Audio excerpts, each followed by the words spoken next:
The member for Casey. Thank you very much, Madam Deputy Speaker. We're here, of course, to debate 19 bills of betrayal. Bills of betrayal that represent the triumph of political vice over policy virtue. Bills of betrayal that sacrifice the prosperity of the Australian people at the altar of the Prime Minister's personal survival in her job. Madam Deputy Speaker, everyone in this House knows that this government is in extremis. Everyone in this House is asking the same question, particularly those opposite, in relation to the Prime Minister's standing in the opinion polls. And that question is, how low can things go? And you'd think that in such a circumstance the Prime Minister would observe the basic lesson of politics, that when you're in a hole, stop digging. But no, there she is, shovel in hand, burrowing ever deeper. Madam Deputy Speaker, the political fortunes of the Prime Minister are a matter for her. That's her business. Of much greater concern is the fact that this misbegotten tax will bury the economic fortunes of Australian families and small business. Every Australian household will be whacked by this tax 100 times a day. They'll be whacked every time they turn on a light. They'll be whacked every time their kids turn on the Xbox. They'll be whacked every time they go to the pub or the footy. Earlier this year on Radio MTR in Melbourne, the station indulged in a bit of satire that would have been hilarious if it wasn't so tragic. They adapted the famous song by Sting to the carbon tax debate. And their adapted words, Madam Deputy Speaker, were, "Every breath you take, every cent you make, with every promise they break, there'll be no escape, she'll be taxing you. Every single day, more and more you pay, carbon tax you obey, it's the Labor way, she'll be taxing you." Now, for satire to be successful, of course, it must be anchored in truth. And, Madam Deputy Speaker, truer words than those have never been spoken. Of course, the Prime Minister has promised uphill and down dale that the compensation scheme will leave 9 out of 10 Australian families better off. Really? Does anyone really believe a government that couldn't deliver a simple home insulation program can insulate Australian families from the impact of a carbon tax that will reach into the wallets of Australian families every minute of every day, of every month, of every year, once these bills are passed?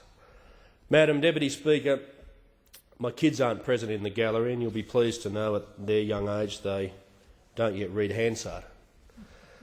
So I can let you in on a secret that there is no Santa Claus.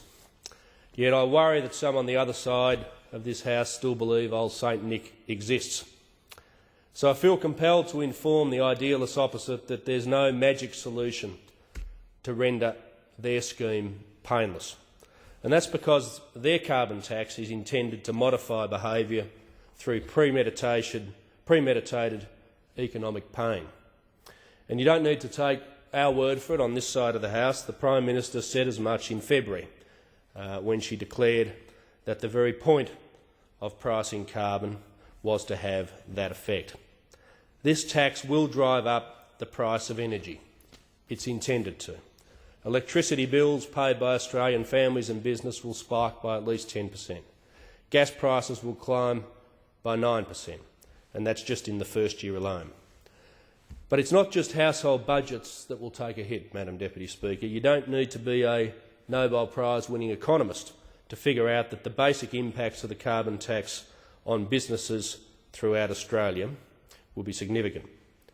If you raise business operating costs, you kill jobs. If you raise business operating costs, you hinder the ability of Australian firms to compete overseas. It'll mean that businesses will hire less and lay off more, and in some instances, those increased prices will be enough to push companies over the edge. Some shops will close, some factories will go belly up. Throughout Australia, this tax will trigger a giant sucking sound of jobs being siphoned offshore. Offshore to places where foreign governments are smart enough not to engage in standalone economic masochism. This Prime Minister obviously thinks that she's the political equivalent of Star Trek's Captain Kirk. She thinks she's boldly going where no government's gone before.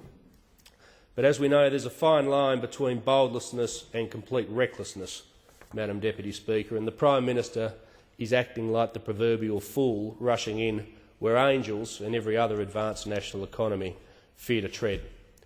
In the United States, the Obama administration couldn't pass the Waxman-Markey emissions trading scheme bill even when the Democrats controlled both houses of Congress. But wait, in answer to a question in question time, the Minister for Climate Change seized upon California as a shining example for emissions trading.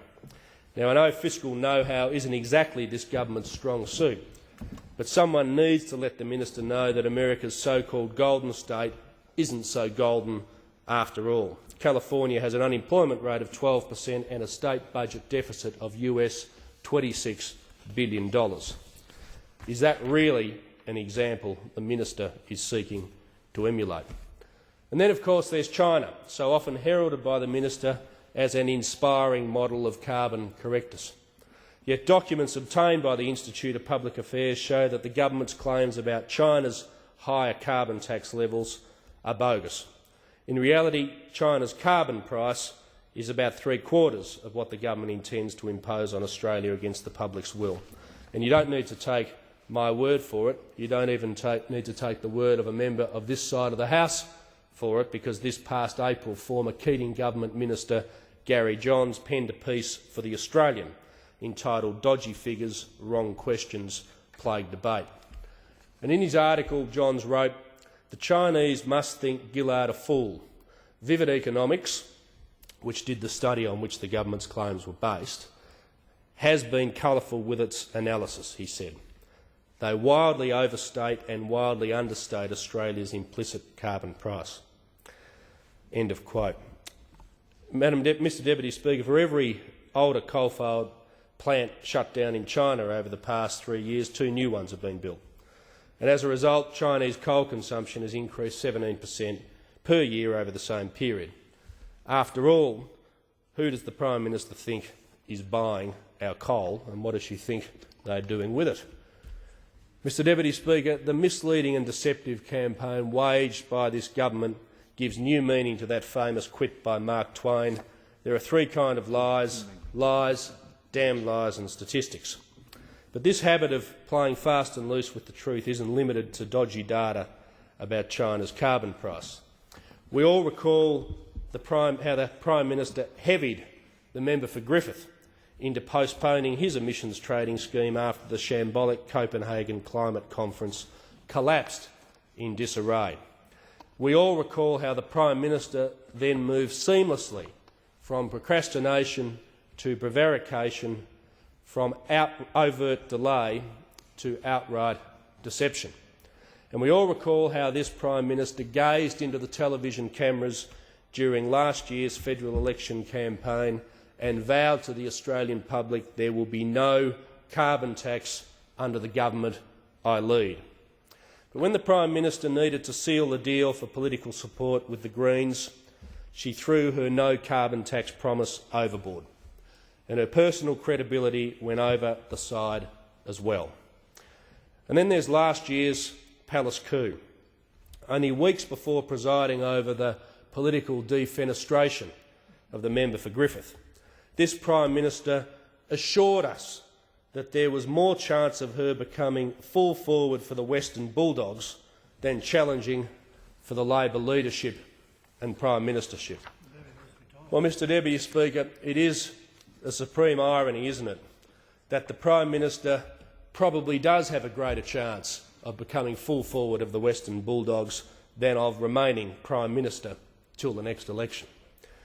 With the legislation currently before this House, we have a discredited Prime Minister leading a discredited government to impose a discredited carbon tax on and disinclined Australian people. Mr Deputy Speaker, if the Prime Minister told the Parliament the sun was shining, members would be forgiven for ringing the Bureau of Meteorology for a second opinion. The late great Ronald Reagan once said that his guiding principle when negotiating with the Soviets was to trust but verify.